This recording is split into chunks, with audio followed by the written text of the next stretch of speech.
नमस्कार मित्रांनो. तुम्ही कधी स्वतःला असा प्रश्न विचारला आहे का की काही गोष्टी आपल्याला का आवडतात?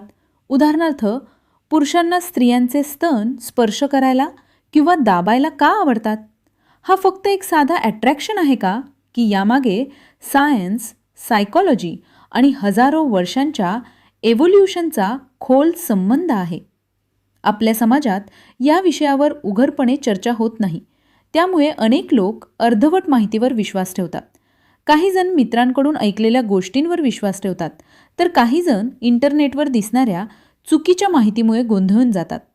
पण जर आपण या गोष्टीकडे शांतपणे आणि वैज्ञानिक दृष्टिकोनातून पाहिलं, तर यामागचं खरं कारण खूप इंटरेस्टिंग आणि समजण्यासारखं आहे.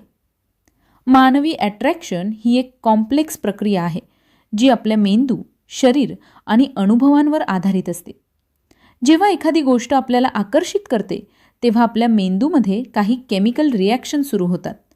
डोपामिन नावाचा हार्मोन आपल्याला आनंदाची भावना देतो, तर ऑक्सिटोसिन हा हार्मोन दोन व्यक्तींमध्ये बॉन्डिंग आणि इमोशनल क्लोजनेस वाढवतो. जेव्हा एखादा पुरुष आपल्या पार्टनरच्या जवळ येतो आणि तिच्या शरीराला स्पर्श करतो, तेव्हा हे हॉर्मोन्स ॲक्टिवेट होतात आणि त्यामुळे त्या क्षणी एक प्रकारचा कनेक्शन तयार होतो, जो फक्त फिजिकल नसून इमोशनल देखील असतो. त्यामुळे हा अनुभव फक्त शरीरापुरता मर्यादित राहत नाही, तर तो मनाशी आणि भावनांशीही जोडलेला असतो. स्त्रियांचे स्तन हे शरीरातील एक नैसर्गिक वैशिष्ट्य आहे, जे प्युबर्टीनंतर विकसित होतं आणि ते सेकंडरी सेक्शुअल कॅरेक्टरिस्टिक म्हणून ओळखलं जातं. याचा अर्थ असा की ते रिप्रोडक्शनमध्ये थेट भाग घेत नाहीत, पण अट्रॅक्शन निर्माण करण्यात महत्त्वाची भूमिका बजावतात. मानवी मेंदू काही विशिष्ट फीचर्सकडे नॅचरली अट्रॅक्ट होतो, कारण इव्होल्यूशनच्या काळात अशा फीचर्सला हेल्थ, मॅच्युरिटी आणि फर्टिलिटीशी जोडून पाहिलं जात होतं. त्यामुळे आजही मेंदू त्या पॅटर्ननुसार रिॲक्ट करतो, जरी आपल्याला ते कॉन्शियसली जाणवत नसलं तरीही. शरीरातील काही भाग अधिक सेन्सिटिव्ह असतात, कारण तिथे नर्व एंडिंग्स जास्त असतात. स्त्रियांच्या स्तनांमध्ये अशा प्रकारची सेन्सिटिव्हिटी असते. त्यामुळे स्पर्श केल्यावर स्टिम्युलेशन जाणवतं आणि मेंदूपर्यंत सिग्नल्स पोहोचतात. हे सिग्नल्स प्लेजरची भावना निर्माण करतात. पण ही गोष्ट प्रत्येक व्यक्तीसाठी सारखी असेलच असं नाही. काही स्त्रियांना जास्त सेन्सिटिव्हिटी वाटते, तर काहींना कमी. त्यामुळे प्रत्येकाचा अनुभव वेगळा असतो. मानसशास्त्राच्या दृष्टीने पाहिलं तर इंटिमेसी ही फक्त फिजिकल क्लोजनेस नसते, तर ती इमोशनल कनेक्शन, ट्रस्ट आणि कम्फर्ट यांचं मिश्रण असते. जेव्हा दोन व्यक्ती एकमेकांवर विश्वास ठेवतात आणि एकमेकांसोबत सुरक्षित वाटतं, तेव्हा इंटिमेसी नॅचरली वाढते. त्यामुळे अशा प्रकारचा स्पर्श हा फक्त शरीराशी संबंधित नसून तो नात्याच्या मजबूतीशी देखील जोडलेला असतो. अनेक वेळा हा स्पर्श केअरिंग, अफेक्शन आणि लव व्यक्त करण्याचा एक मार्ग बनतो. पण इथे एक अत्यंत महत्त्वाची गोष्ट समजून घेणं गरजेचं आहे, आणि ती म्हणजे कन्सेंट. प्रत्येक व्यक्तीची बाउंड्रीज वेगळी असते. काही स्त्रियांना असा स्पर्श कम्फर्टेबल वाटतो, तर काहींना तो अजिबात आवडत नाही.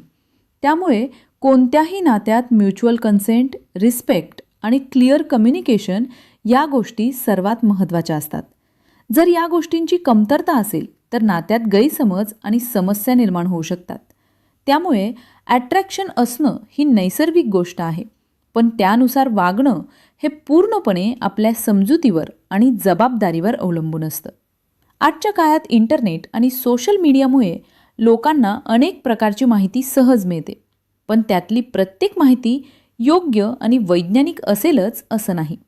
अनेक वेळा लोक अनरिअलिस्टिक एक्सपेक्टेशन्स तयार करतात, ज्यामुळे त्यांच्या रिअल लाईफ रिलेशनशिप्सवर नकारात्मक परिणाम होतो. त्यामुळे अशा विषयांवर योग्य आणि संतुलित माहिती घेणं खूप गरजेचं आहे. जेव्हा आपण गोष्टींचं खरं कारण समजून घेतो, तेव्हा आपण अधिक मॅच्युअर पद्धतीने विचार करू शकतो आणि चांगले निर्णय घेऊ शकतो. इव्होल्यूशनच्या दृष्टीने पाहिलं तर मानवी मेंदू हजारो वर्षांच्या अनुभवातून विकसित झाला आहे. पूर्वीच्या काळात शरीरातील काही वैशिष्ट्य ही हेल्थ आणि रिप्रोडक्शनसाठी महत्त्वाची मानली जात होती. त्यामुळे मेंदू अशा वैशिष्ट्यांकडे आकर्षित होण्याची टेंडन्सी विकसित झाली. आज आपण मॉडर्न सोसायटीमध्ये राहत असलो तरी आपल्या मेंदूतील काही इन्स्टिंक्ट अजूनही तसेच आहेत. त्यामुळे काही गोष्टी आपल्याला नॅचरली आवडतात, जरी त्यामागचं कारण आपल्याला लगेच समजत नसलं तरीही. पण ह्याचा अर्थ असा नाही की प्रत्येक इन्स्टिंक्टवर आपण ॲक्शन घ्यायलाच हवा. माणूस म्हणून आपल्याकडे विचार करण्याची आणि योग्य निर्णय घेण्याची क्षमता आहे. अट्रॅक्शन हा नैसर्गिक आहे, पण रेस्पेक्ट, अंडरस्टँडिंग आणि कंट्रोल ही माणसाची खरी ताकद आहे. कोणत्याही नात्यात समोरच्या व्यक्तीच्या भावना समजून घेणं आणि त्याचा आदर करणं खूप महत्त्वाचं असतं. नातेसंबंध टिकवण्यासाठी कम्युनिकेशन ही सर्वात मोठी किल्ली आहे. जेव्हा दोन व्यक्ती एकमेकांशी मोकळेपणाने बोलतात, एकमेकांच्या आवडीनिवडी समजून घेतात आणि बाउंड्रीजचा आदर करतात, तेव्हा त्यांचं नातं अधिक मजबूत होतं. इंटिमेसी ही फोर्स्ड नसावी, ती नॅचरल आणि म्युच्युअल असावी. जेव्हा दोघांनाही कम्फर्टेबल वाटतं, तेव्हाच ती हेल्दी आणि मीनिंगफुल ठरते. अनेक वेळा लोक फिजिकल इंटिमेसीला खूप मोठं महत्त्व देतात, पण इमोशनल कनेक्शनकडे दुर्लक्ष करतात. खरं तर स्ट्रॉंग रिलेशनशिपसाठी इमोशनल बॉन्डिंग खूप महत्त्वाची असते. जेव्हा दोन व्यक्ती इमोशनली कनेक्टेड असतात, तेव्हा फिजिकल इंटिमेसी आपोआप अधिक मीनिंगफुल बनते.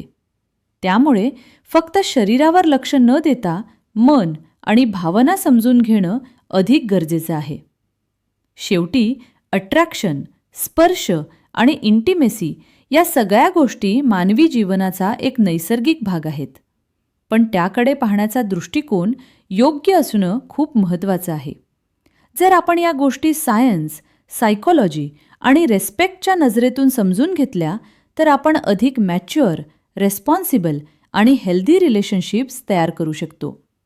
त्यामुळे अशा विषयांकडे लाज किंवा भीती न बाळगता योग्य माहिती घेऊन आणि समजून घेऊन बघणं हीच खरी प्रगती आहे.